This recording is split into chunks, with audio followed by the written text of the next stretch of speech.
रहे थे। सियालकोट वालों, आपको मालूम है जिस दिन पाकिस्तान के अजीम बेटे अरशद शरीफ को कत्ल किया गया, यह खबर सुनकर पाकिस्तान के हर घर में सफेद मातम बिछी हुई थी।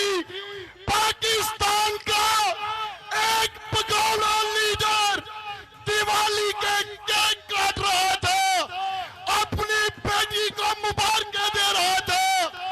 उसकी बेटी जहर आलूद ट्वीट कर रही थी, नवाज शरीफ, मैं तेरी हरकत पर यही कहूंगा, नवाज शरीफ तोर फिडमू तेरा लख दी लानत तेरे, तोर फिडमू नवाज शरीफ तेरा लख दी लानत तेरे ते। और मरियम, मैं तेरा नाम रखिया सी कैंची, तू कैंची है, कैंची कैंची कैंची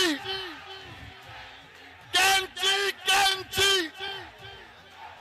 कैंची कैंची, इसकी जुबान कैंची की तरह चलती है, कैंची की तरह।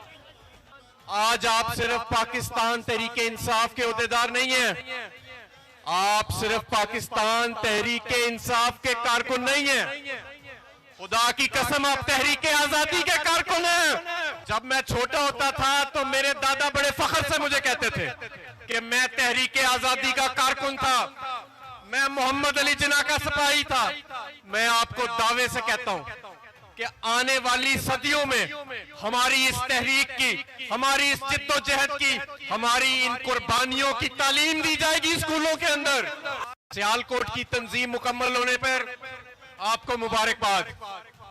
ये एक ऐसी जमात है जिसकी बुनियाद इमरान खान ने रखी, जो किसी सरमाए की बुनियाद पे नहीं बनी, किसी जागीर की बुनियाद पे नहीं बनी, जो किसी करप्शन के पैसे की बुनियाद पे नहीं बनी।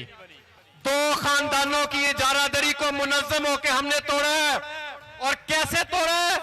अपने लीडर की ईमानदारी की बुनियाद पे। आज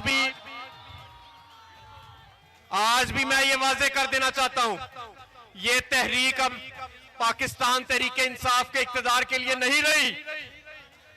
ये तहरीक इस मुल्क में कानून की बालादस्ती, इंसानी हकूक की पासदारी, आजाद सहाफत और सबसे बढ़ के रियासत मदीना के असूलों के लिए ये तहरीक चल रही है। तो आप हाथ खड़ा करके बताएं, 28 तारीख को जो लॉन्ग मार्च हो रही है उसमें अपना किरदार अदा करेंगे। और मैं एक और बात बता देना चाहता हूं, ये सारे चेहरे देखने गौर से, इनकी आंखों में गुस्सा देख लें। हम सब अरशद शरीफ हैं,